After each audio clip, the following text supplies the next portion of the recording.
What's going on, guys, and welcome back. We've already been previewing the other playoff finals. We've done the Championship, we've done a League One. We're here at League Two now. I think the tie of the playoffs so far was Newport versus Forest Green. What a game! What a game! You didn't actually know who was going through at one point, but obviously Nicky Maynard got the winner. Nicky Maynard. You played with him, didn't you?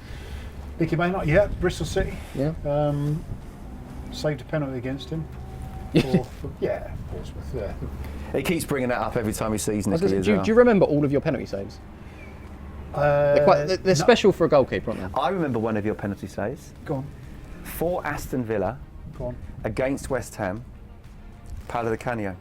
Oh, that's a coup. Wow, that's a good one. Or am I wrong? You're wrong. You're wrong.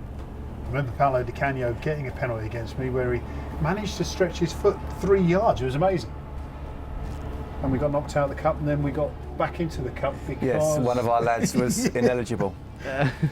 Played for another club in another round. I thought that you were the only keeper that I'd seen save a Paolo Di Canio penalty, because he was the best penalty taker ever. But should we be talking League Two player finals here? I don't know, I was going to go down the Matt Letizia route and Alan Shearer route, but no, we'll focus. Nicky Maynard was one of the best penalty takers as well. And still going, obviously. Until I saved his penalty. Yeah, no, I mean, it's a fantastic story, Nicky Maynard, because when we were at Bristol City, we're going back 11 years, 10, 11 years now. He had tremendous issues with his knee, if I remember rightly. He was Bristol City's big player, had knee problems, and obviously his Bristol City career was sort of curtailed because of that.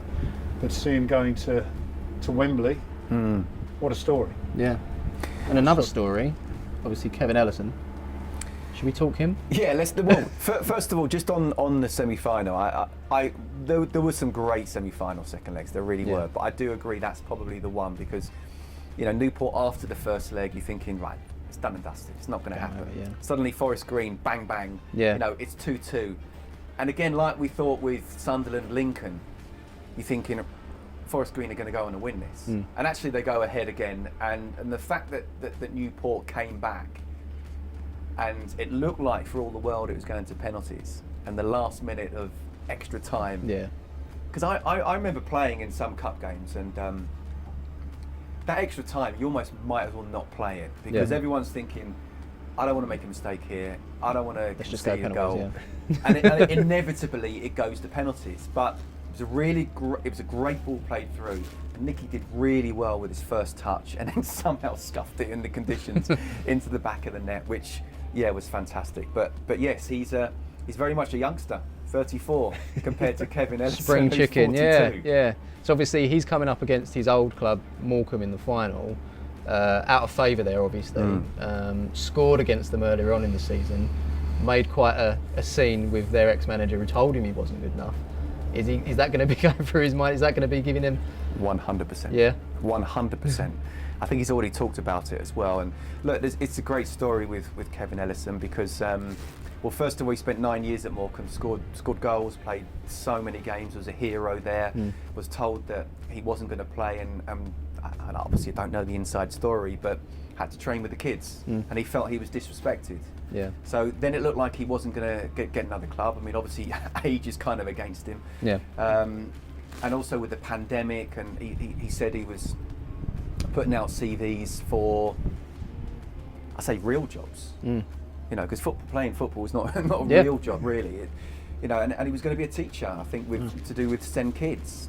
So the fact that he was about to do that, and then he got the call to come down and has done it again. And from what I can tell, he may be 42, but he's like a 21-year-old in the dressing room. He's still really bouncy, lively, and of course with his mental health problems as well, he's been quite public and vocal about that. So he's almost an inspirational person, both on the field in terms of still going at the age he's at, but also off the field for mental health. So you know, he's come through that. You know, he said he's never going to be 100% over it, but look, you know, what a great way it would be to finish to scoring against his old club and going up. And yes, he's definitely thinking about it. He's up for it, yeah. Well, let's talk Morecambe for a second. So they've been going 101 years, and this is their chance to get into the third tier for the first time. Derek Adams, let's have a chat about him. Yeah, he's done a fantastic job. I mean, when he took over, they were bottom. Right, okay. He got them to survive. And then at the start of this season, they were joint second favourites to be relegated. So to think that he got them so close to automatic promotion, and now he's got them to the final of the playoff in League Two. And as you say, you know, the possibility the first time ever of being in the third tier is Bolton just pipped them, incredible. didn't it? In the last, That's the last right. day, Yeah, you know. So look, I don't know what happened with Kevin Ellison, but all I can say is the job that he's done has been superb. They're just a very, very difficult side to play against. They don't mind not having the ball. I mean, they've won games this season with 25% possession. You know, that second leg was 34% possession. I think Trummy in the first leg had something like 32 crosses, 11 corners. They're happy just to sit back and not have the ball and grind the game out. But it's worked, and that's what they've done. So from being one of the favourites for relegation to get into the playoff final, again, we spoke about it earlier, didn't we, about this organised side against perhaps a ball-playing side in a one-off massive game, the biggest game that these players have ever played in. Well, this is it. A lot of these players have never played at Wembley. So in terms of like preparation, like what was your first outing at Wembley? Because it's almost the pinnacle for a player. When you're growing up and you look, like Wembley's on the way ahead, isn't it? So for them to get there now, you know, you talk about preparation. Can the occasion get to you? You spoke about it in the previous videos. It'll be interesting again, because preparing to play in that environment, it could be a one-off. It could be the biggest game of your career. Forget the club and Morecambe situation. You said they're 103 years, first time they can get to our level, just as an individual. So it's about controlling that mental side of the game. As Scott was saying there, we talked about before, about doing what you normally do to get doing what you did to get in that position. I think it's so important, you know, trying to think back, you know, the biggest game in my career was the 97 Cup final, and Ruud Gullit was the manager. Wow. And he tried to make it as normal as possible. You know, back in the day, I mean, we grew up in the 70s and early 80s where, you know, for days they'd be in a hotel. And, you know, there'd be sort of blankety-blank games and programmes and this and that. But Ruud actually said, look, we'll try and make it just like a normal week. So we trained all the way up to Friday. We only stayed in the hotel about half an hour from Wembley the day before. And we tried to treat it as differently. Now, you know, Gianfranco Zola's not going to be playing in this particular game, so, you know, we tried to just give him the ball as much as possible.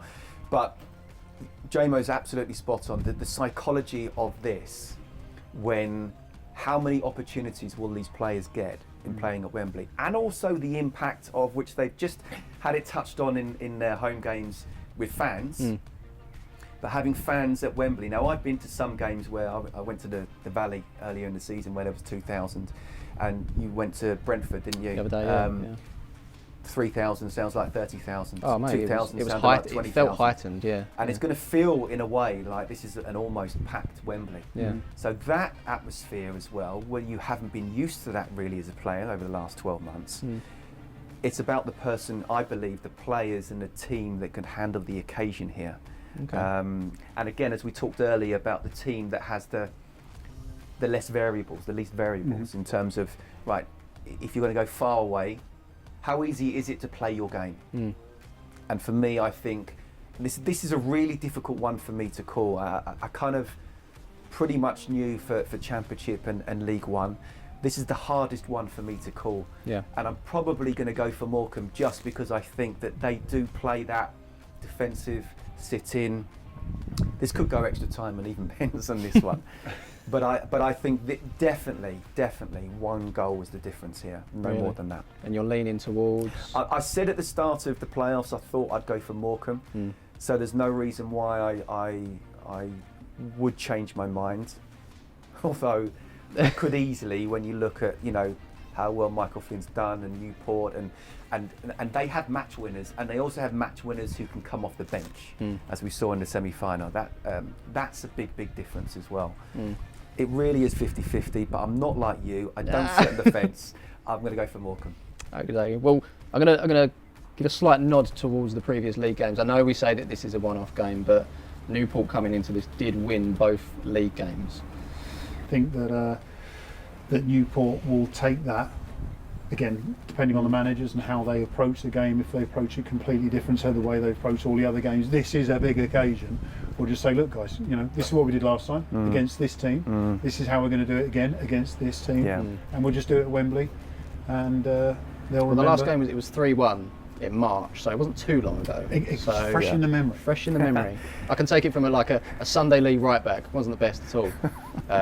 But yeah, like games that we played in the league previously against other teams where I'd mucked up in the corner, and that would be playing on my mind against that player that's gunning me down at that moment. It kind of does play on your mind. So No, I think you're right in a way. I mean, and Jamo's spot on. The higher up you go, the sort of not stronger mentality that you have, but that's in the past. You move on. Move on, yeah. But I still would rather be up against a player that I know that not only have we beaten that team, but that winger doesn't get past me. yeah, Or as opposed to the 2 times I've played in this season, he's ripped me apart. Yeah. I'm now going to that game thinking I'm under pressure here. yeah. But yeah, ultimately, I think in terms of this game, it could play a difference. But I'm still sticking. You're sticking with your Morecambes. You're sticking with your Morecambes. Actually, you've gone in on your analysis. You're sticking with Morecambe. Yeah. I've been to Newport. I've never been to Morecambe. Therefore, I go with Newport. We're going to get ripped in the comments, I'm sure. I think football allows us to have a reason, just like the lucky these socks. affiliations, yeah. It's a bit like the Grand National, where you know what, I like the jockey's shirt, so I like the name of that horse, so Yeah. I'm going to go with that one. Yeah. I tried that once. There was a big white horse, and it actually didn't start the race. It just stood there. A friend of mine always backs the grey horse. That was that never happens either. But Yeah. yeah. But no, the 12-10s, they served me well. I think that was a prelude to Newport's success. And based on that, Newport are going to Yeah. get promoted. Well, this has been fun. This has been good. If you haven't checked out the other preview videos, we did the Championship, we did League One, done League Two here. Thank you so much to Mr. Scott Minto. Thank you to David James. Thank you to Holbridge for hosting us today. And we'll see you in the next one.